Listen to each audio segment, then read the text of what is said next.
What's up, everybody? It is Wednesday, 25th of April, 2018. And today I would come to you freezing.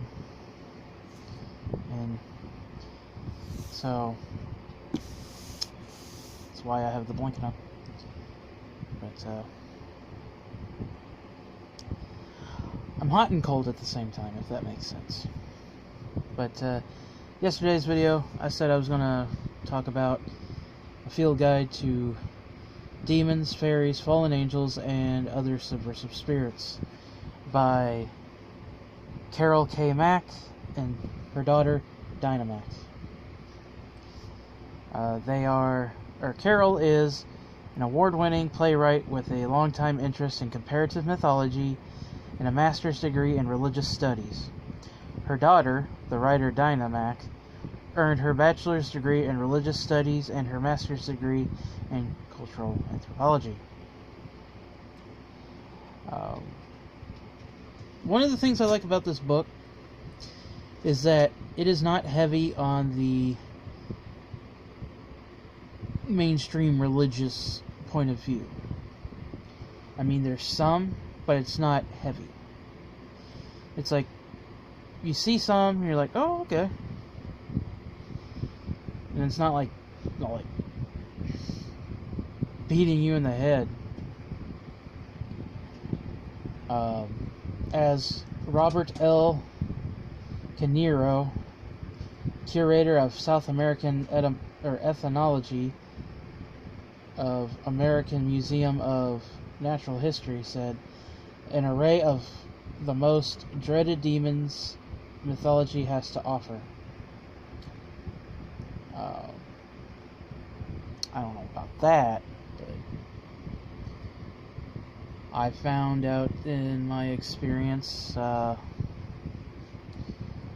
you don't exactly have to have a big name to be deadly.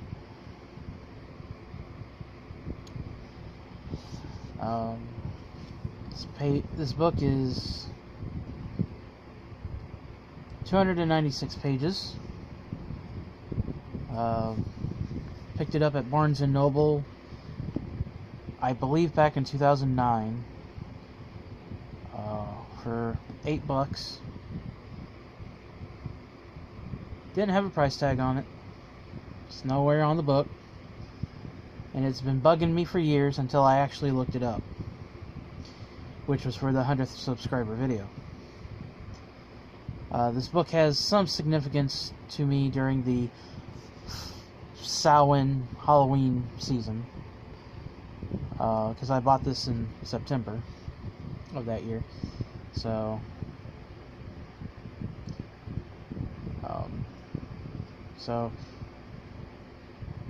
yay, seasonal book.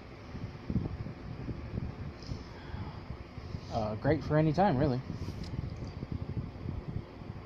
Now, I did a review on this already on the Demonology Scholars amino. Soon to put it on mine and share it. So I will be reading off of this for the most part. This book contains chapters divided by elements, locations, and global regions, lores, and for the most part, how to dispel these entities. The chapters are water, mountain, forest, desert, domicile, and psyche.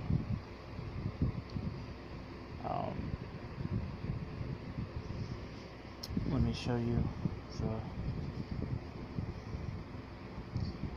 way things are. And all the artwork is black and white.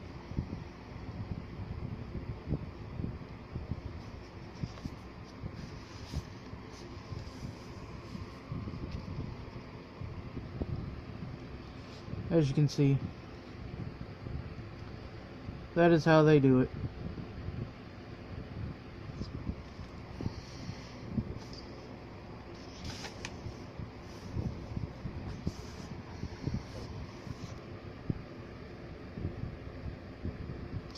I realize I could be doing this the other way, but I don't have a table at the moment. It's kind of boxed in by my cats, so luckily I'll just read from the thing here.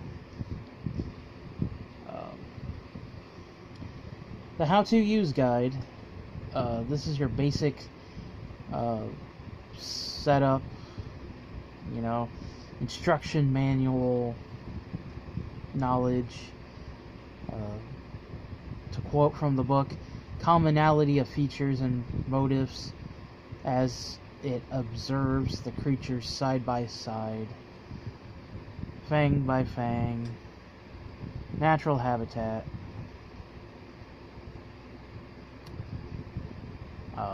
Just mainly going over what the book talks about. Then it goes into how to identify a basic demon. Now this, I will admit, is a bit medieval in its depiction and traits, but at the same time, it's giving you, the reader, an idea of the possible illusions of the basic demon, which is just the tip of the iceberg for some of us that have dealt with demons. Now this part I like. How to identify a common fairy. Now this portion, to which I praise, talks about the fae and the stereotypical, then going into fairies being just like us.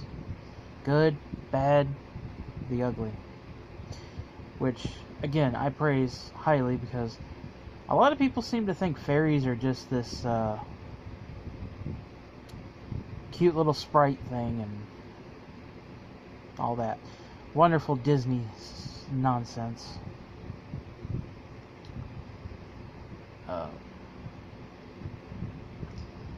Then it goes into approaches to the field. This is basically saying that this guide is arranged by habitat and the nature of the habitat for the spirits that reside within, as well as depicting how the guide begins with water and then so on. It even talks about the armchair travelers for the domicile, and then going into the psyche.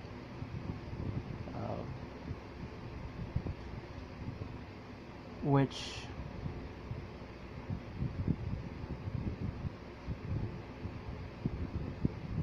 I made a mistake there.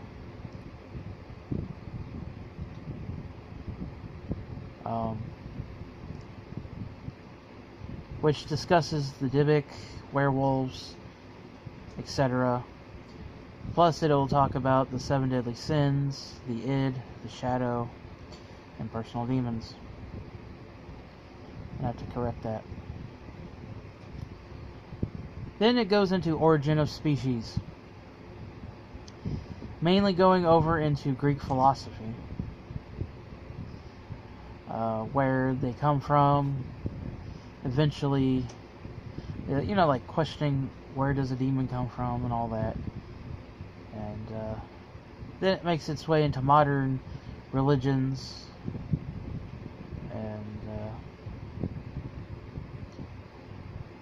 and not just Judaism and Christianity. Goes into Chinese, Taoism, Hinduism, all that wonderful stuff. And then each chapter is divided by element, and it gives like a brief introduction to the element, and what it means to various cultures. And then it goes into a list of entities for that element and location. And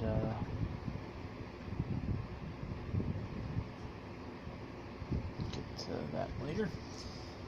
Let's see here. Well,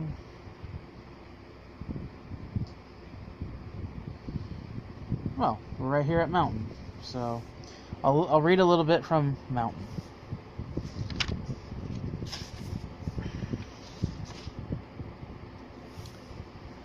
Mountains have universally been considered the abode of the divine.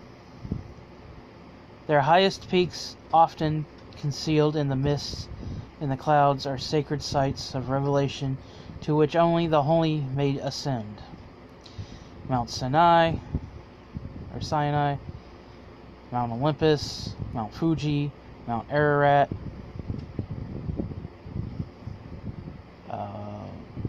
the 5 sacred mountains in China, Mount Meru in Tanzania, Mount Kailas in Tibet, all have been places of contact with the other world, as always spirit-imbued territory holds terrible danger and is forbidden to mere mortals. When lightning flashes and thunder rumbles ominously,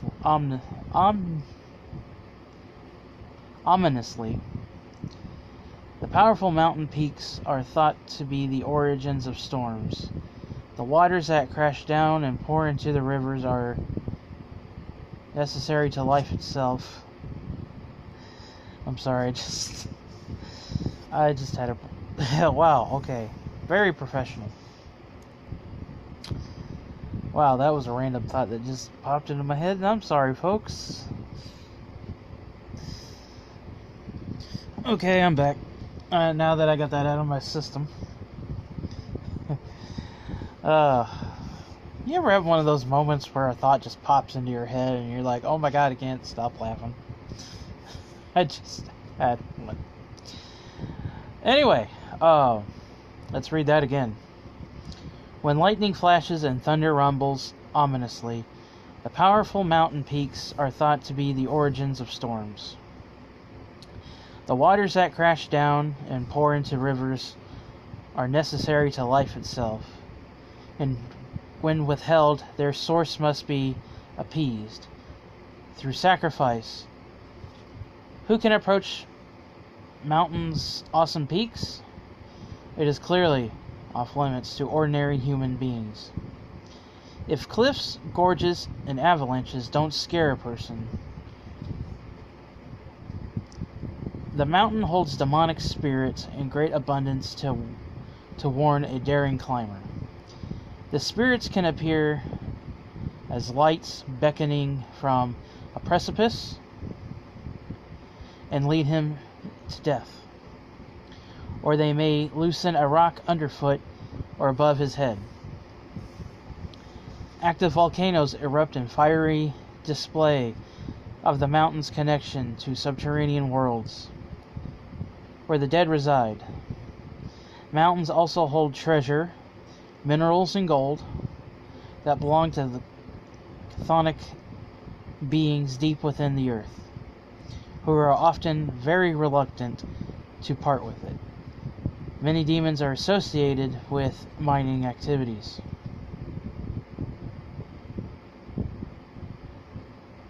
Paracelsus, the Renaissance magician, physician, and alchemist, trained in metallurgy and mining, believed the various demons were there to guard treasure so that it would not be revealed all at once to careless human beings. In ancient China, mountains and intermediary forms between heaven and earth were worshipped collectively as deities. It was high in the mountains that Taoist wizards gained supernatural powers and learned the secrets of medicinal herbs for longevity and even immortal life. There are several mountains in the east that are sites of pilgrimage to this day. In Europe, the early church knew there were abundant shrines to pagan gods in the mountains. and what terrain could be less hospitable to humans, except perhaps the sea. So the Roman Empire claimed that the mountain's habitat belonged to the devil himself. Formerly the home to nature spirits, the climate changed. A huge new population of malevolent fairies hatched. The word elf in English, means both mountain and demon of the mountain, and expresses our ambivalence about wilderness, that mixture of reverence, awe, and terror which informs the multitude of demonic images and fierce lore of the mountain habitat. Who is known in a mountain? The Hawawa in Mesopotamia, the Tengu in Japan, the Holderfolk in Norway, Abattoir, South Africa. And if I'm butchering these, I am extremely sorry. Yuki-onna, Japan. The Tommyknockers, North America. Kishi, Angola. Gwenlyon, Wales. I'm sorry if I pronounced that wrong. You know what? I'll just save you the trouble and you can look at it.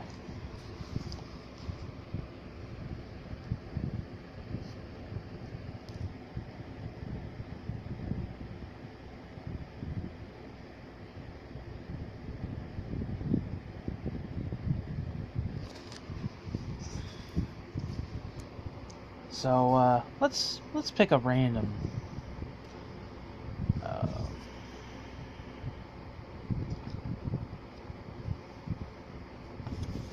Let's choose the Yuki-onna. Yuki-onna, Lady of the Snow, can appear as beautiful, in fact, irresistible.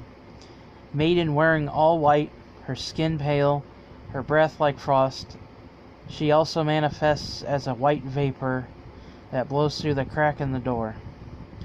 Other times she is seen hovering over her victim, a floating, misty essence in all cases, through her glacial lips. She sucks the life breath gently, but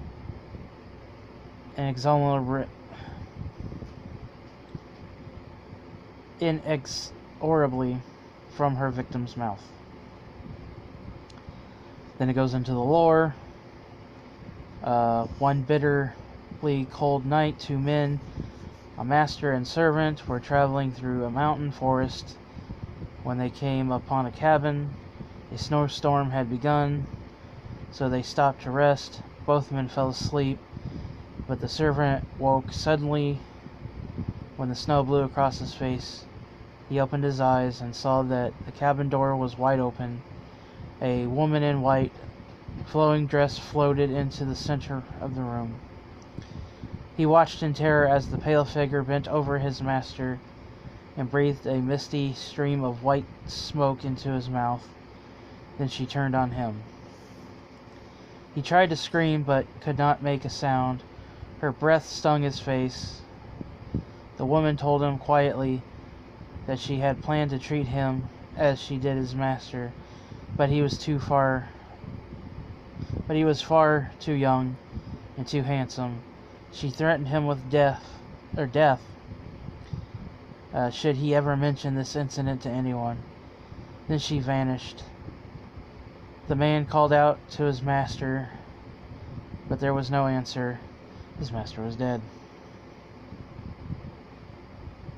The next winter, when the man was returning home to his village, he met a beautiful maiden named Yuki. She told him shyly that she was on her way to become a servant girl in the village. He took her into the house, and soon they were married. She bore him 10 children, all unusually pale. Then one night, Yuki was sitting beside the lamp sewing. As the lamp light illuminated her beautiful white face, the man was somehow reminded of that dreadful night so long ago. "Just wow," he said to his wife. "You reminded me of a beautiful ghostly woman I saw years ago, who killed my master with her icy breath." Yuki threw down her sewing and took one demonic sighs. "It was I, Yuki Onna, who killed your master," she raged. "You have broken your promise to keep it a secret. If it were not for our 10 sleeping children, I would kill you now." She warned him to never hurt her children and assured him that since she would always know his every action, if harm came to any of them, he would die. With that, she turned herself into a mist and floated up through the chimney.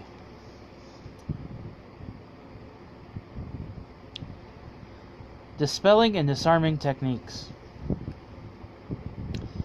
There is nothing to be done in any inevitable, fatal encounter with Yuki Onna during a blizzard.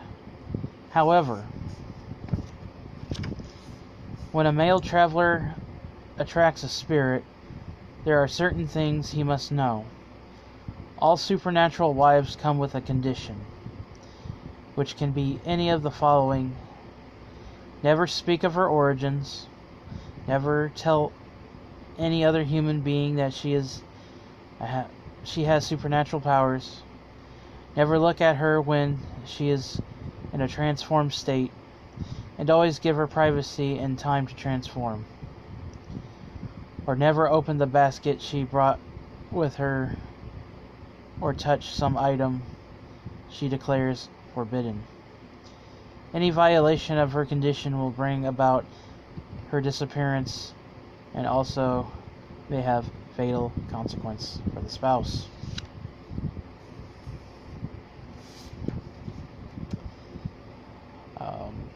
That's just one example.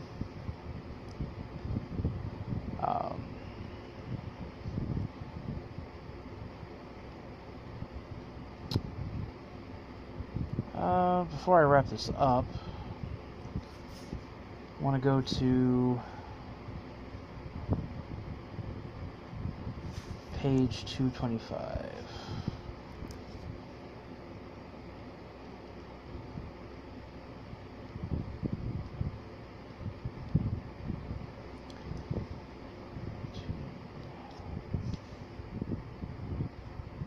Actually,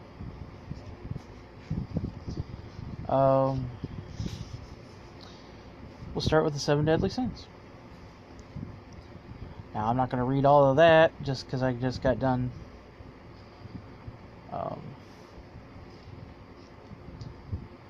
7 Deadly Sins by the Christian West. The 7 deadly sins were grouped together by Saint Gregory the Great in the 6th century. The 7 later appear importantly in the Summa Theologica of the 13th century, where they are defined and described by St. Thomas Aquinas as appetites. The sins were agents of serious moral offenses, transgressions of the divine law that led to eternal damnation. They are one of the most virulent and chronic of the possession species that roost within the psyche, which he's not wrong.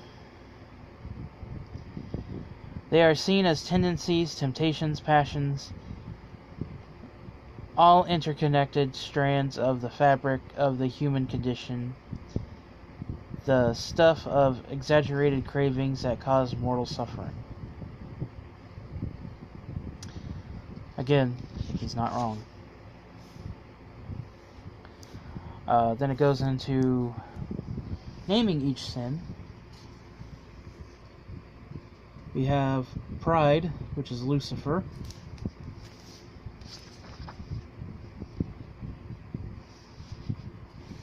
Avarice, Mammon.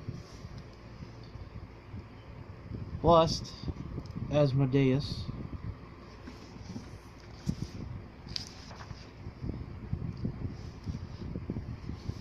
Envy, Leviathan. Gluttony, Beelzebub.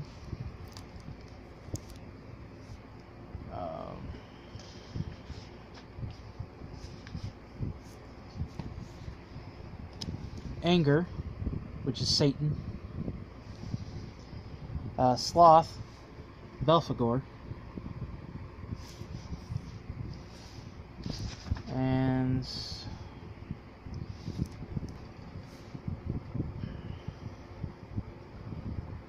disarming and dispelling techniques. The 7 Pentateuch Psalms were sometimes illustrated by the sins in medieval manuscripts to remind the reader which psalm was effective against which sin, and in recitation of these psalms were considered a way of obtaining forgiveness. The opposing virtue to each sin is mentioned separately as an antidote. In the practice of patience, humility, and diligence were intended to subdue anger, pride, and sloth.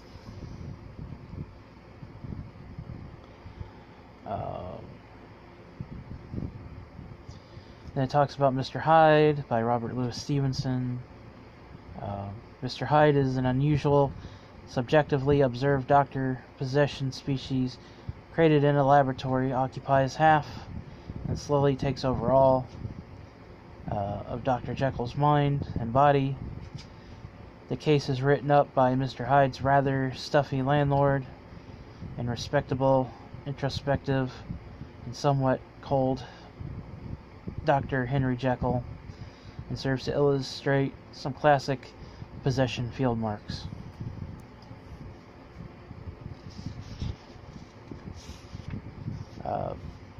Disarming and dispelling.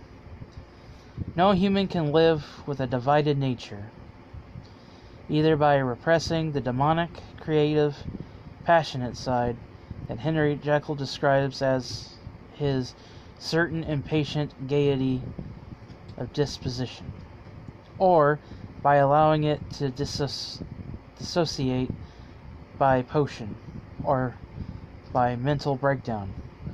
Reconciliation to the whole of human nature, poised between animal and angel, might have saved Dr. Jekyll from his shadow.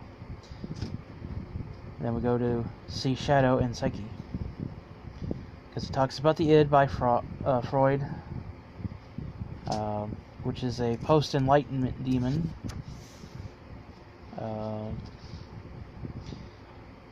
The id, a post-enlightenment demon, is a powerful species of seething want.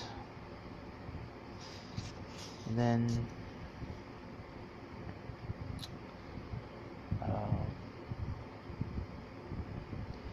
The Shadow by Jung. A personal shadow rests in the depths of the unconscious of every person, ready and waiting to spring accordingly. According to Carl Jung's model, the shadow expresses a person's darker dimension, an inner demon, the part of that personality one hides from the eyes of the world and even from oneself. The shadow includes all those aspects of the person's nature that believes unacceptable.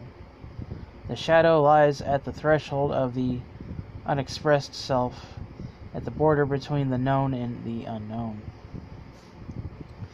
Then it goes on just a little bit more.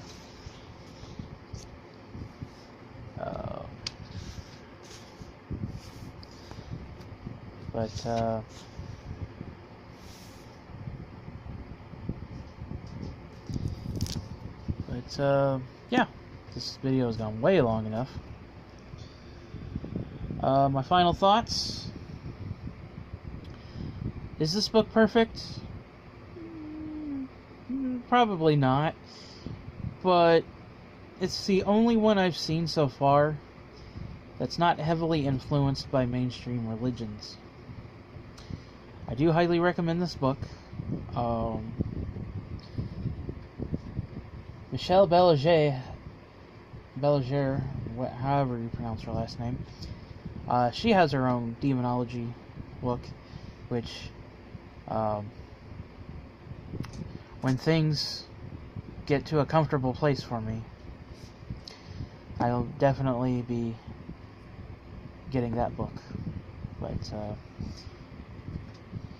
you can find this cheaper online. You can find it with a darker cover.